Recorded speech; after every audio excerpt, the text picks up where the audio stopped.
beneath the cold gray skies of northern Germany, along the river Weser near the quiet town of Bremen, a monstrous secret was being built, a secret so vast, so heavily guarded, that even German citizens nearby had no idea what was happening behind those thick concrete walls. It was the year 1943. The tide of World War II had begun to shift, and Hitler's dream of dominating Europe was starting to crumble. But the German Navy, the fearsome Kriegsmarine, refused to surrender its grip over the Atlantic. The answer to their survival lay deep below the surface, in the silent world of the U-boats, the deadly submarines that once ruled the oceans. The Allies were sinking German ships faster than they could be built. Traditional shipyards were constantly bombed by the Royal Air Force. Germany needed a miracle, a new kind of shipyard, one that could survive the bombs and continue production no matter what. Thus, Project Valentine was born. Hidden beneath layers of secrecy, engineers, architects, and SS officials were ordered to construct what would become the largest submarine bunker ever built in human history. This wasn't just a building, it was a fortress. Its walls were over 7 meters thick, made of reinforced concrete so dense that even the most powerful Allied bombs could barely scratch it. But such an impossible project required impossible labor. Thousands of men were dragged from concentration camps, prisoners from France,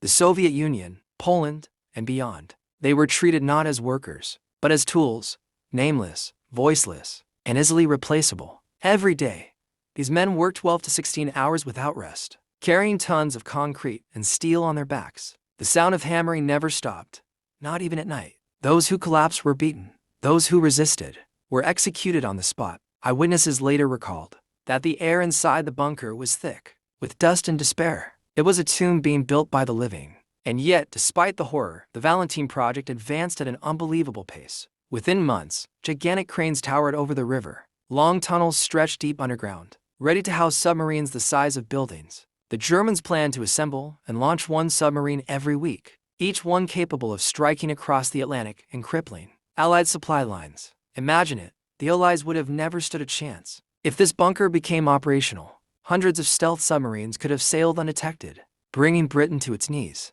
But fate has a strange way of stopping even the mightiest ambitions. By late 1944, the Allies were closing in from all sides. The German war machine was collapsing. Still, the work at Valentine continued. It was their last hope, their final weapon. As the bunker neared completion, the British Royal Air Force prepared something extraordinary, a secret operation that would target this fortress with a new kind of weapon. By early 1945, the Allied forces knew something was brewing along the river Weser. Aerial reconnaissance had captured strange images, massive concrete structures stretching across the shoreline, unlike anything seen before. Intelligence analysts couldn't believe their eyes. What were the Germans building so late in the war, when defeat seemed inevitable? The answer soon became clear. Deep inside that monstrous structure, codenamed Bunker Valentine, the Nazis were constructing a new generation of submarines, the Type 21 U-boats, faster, deadlier, and far more advanced than anything the Allies had ever encountered. These were no ordinary submarines. They could stay underwater longer, move silently, and attack without ever being detected. If even a handful of these submarines had entered service, they could have changed the course of the war. The Allies could not allow that to happen. The order was clear: destroy the bunker, no matter the cost. But there was a problem. The Valentine bunker wasn't an easy target. Its roof was over 4.5 meters thick, made of solid concrete. Normal bombs would simply bounce off like pebbles on stone. To breach such a fortress, the British would need a weapon the world had never seen before. That weapon was the Tall Boy, a 12,000-pound earthquake bomb designed by the genius engineer Barnes Wallis, the same man who created the famous bouncing bomb that destroyed the Ruhr dams. The Tall Boy wasn't designed to explode on impact. Instead, it was meant to burrow deep into the ground before detonating, creating a shockwave so powerful it could crack the foundations of even the strongest structures. On March 27, 1945, a squadron of Royal Air Force Lancaster bombers took off from England under the cover of night. Their mission: strike the Valentine bunker and wipe it off the map. The pilots knew this was no ordinary bombing run. The bunker's anti-aircraft defenses were fierce. Searchlights crisscrossed the skies like ghostly blades, ready to expose any aircraft foolish enough to come near. As the bombers approached the German coast, radar operators below picked them up. The sirens wailed. German gunners scrambled to their stations. But the RAF pilots pressed on, straight into a storm of fire. At 6:30 a.m., the first wave of Lancasters reached the target. The Valentine bunker loomed below, a gigantic shadow by the river, half-completed yet terrifying in scale. The pilots released their tall boys one by one. The ground shook like an earthquake as the first bombs hit nearby. Then, one of them struck just meters from the bunker's roof, penetrating deep into the soil before detonating. The explosion was unlike anything the workers or soldiers had ever seen. The earth erupted, sending shock waves that rippled through the entire structure. Concrete slabs weighing tons lifted into the air. Steel beams twisted like paper. Prisoners screamed, guards fled, and dust filled the air so thick that no one could see a thing. When the smoke of war cleared and silence finally returned to the River Weser, the monstrous shell of Bunker Valentine still stood. Its walls were cracked, its roof torn open, but its core remained, a concrete skeleton that refused to die. The Allied bombing had stopped its construction, but it had not erased its presence. It remained, looming over the water, cold and unrepentant, like a scar the earth could not heal. For months after Germany's surrender, the area around the bunker was forbidden to civilians. Allied investigators arrived, stepping carefully through the ruins. What they found inside was not just evidence of war engineering, but of human suffering on an unimaginable scale. Inside the tunnels, they discovered hundreds of workstations, unfinished submarines, collapsed scaffolding, and, most hauntingly, the remains of forced laborers who had been buried alive during the air raid. Some had scrawled messages on the walls, short notes in Polish, French, and Russian, saying things like, "We will not be forgotten, and tell our families we worked until the end." More than 12,000 prisoners from concentration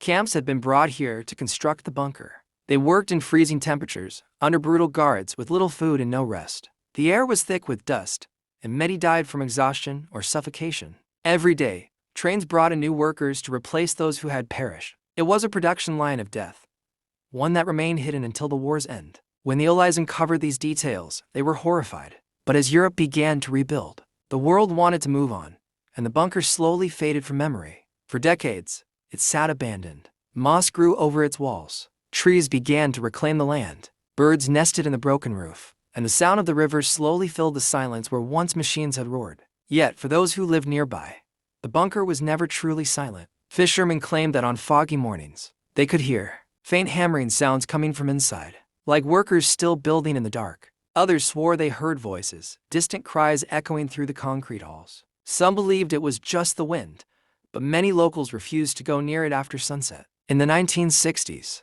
there were rumors that the German Navy wanted to demolish the bunker completely. Explosives were tested, but even dynamite barely scratched its walls. The engineers finally gave up, calling it too strong to destroy. And so, the bunker remained.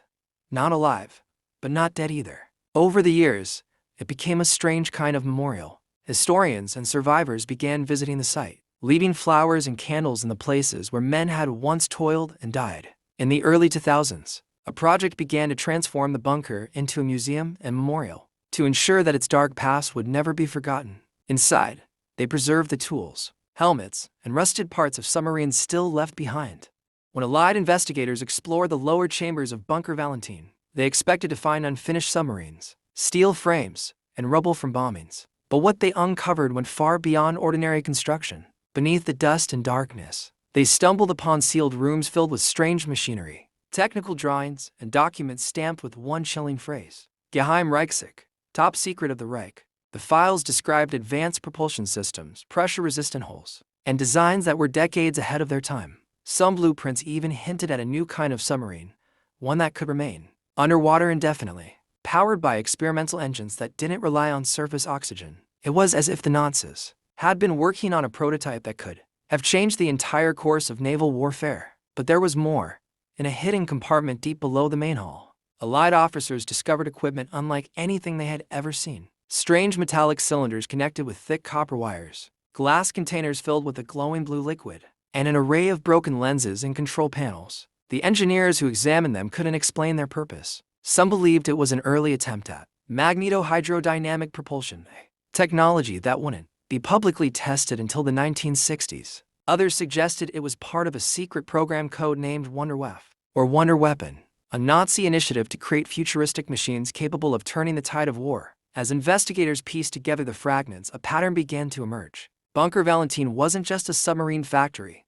It was a laboratory, a place where engineers, under the pressure of desperation, were experimenting with ideas that bordered on the impossible. They were racing against time and perhaps even against morality itself. Rumors soon spread among Allied intelligence circles. Some said that toward the final months of the war, several German scientists disappeared from Valentine along with crates of technical material. Others claimed that a secret U-boat had left Bremen carrying unknown cargo, possibly the experimental engines or blueprints, never to be seen again. No official record of that submarine has ever been found. To this day, divers along the North Sea occasionally report wrecks with unidentifiable markings, silent hulks buried beneath sand and salt, far from any known naval route. By the early 1950s, as the Cold War began, both the Americans and Soviets took a deep interest in what was discovered at Valentine.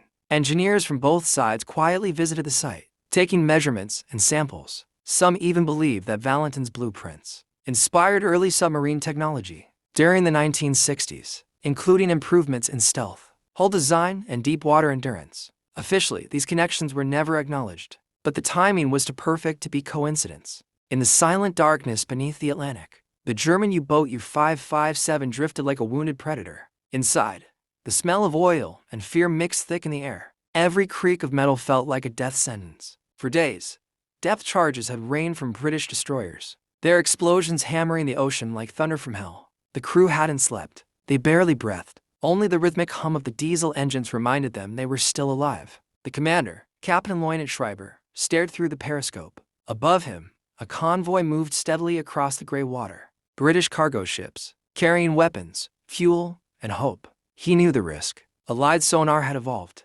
Radar eyes now searched even the blackest nights. But orders were orders. Germany needed victories, no matter the cost. "Prepare torpedoes 1 and 2, he whispered. His voice, once steady and proud, now cracked under the weight of exhaustion. The men obeyed in silence. Fingers trembled on steel levers. Seconds stretched into eternity. Then a muffled whoosh. 2 white trails raced toward the convoy. Moments later, twin explosions split the night. Flames erupted on the surface. A merchant vessel began to sink, its hull glowing red through the waves. Cheers erupted in the control room, brief, hollow cheers. Because the celebration didn't last. The destroyers were already closing in. Sonar pings screamed through the water, louder, closer, like the heartbeat of death itself. Schreiber barked orders. Crash dive. 40 meters, no, deeper. The U-boat plunged, lights flickering as pressure mounted. The next instant, boom.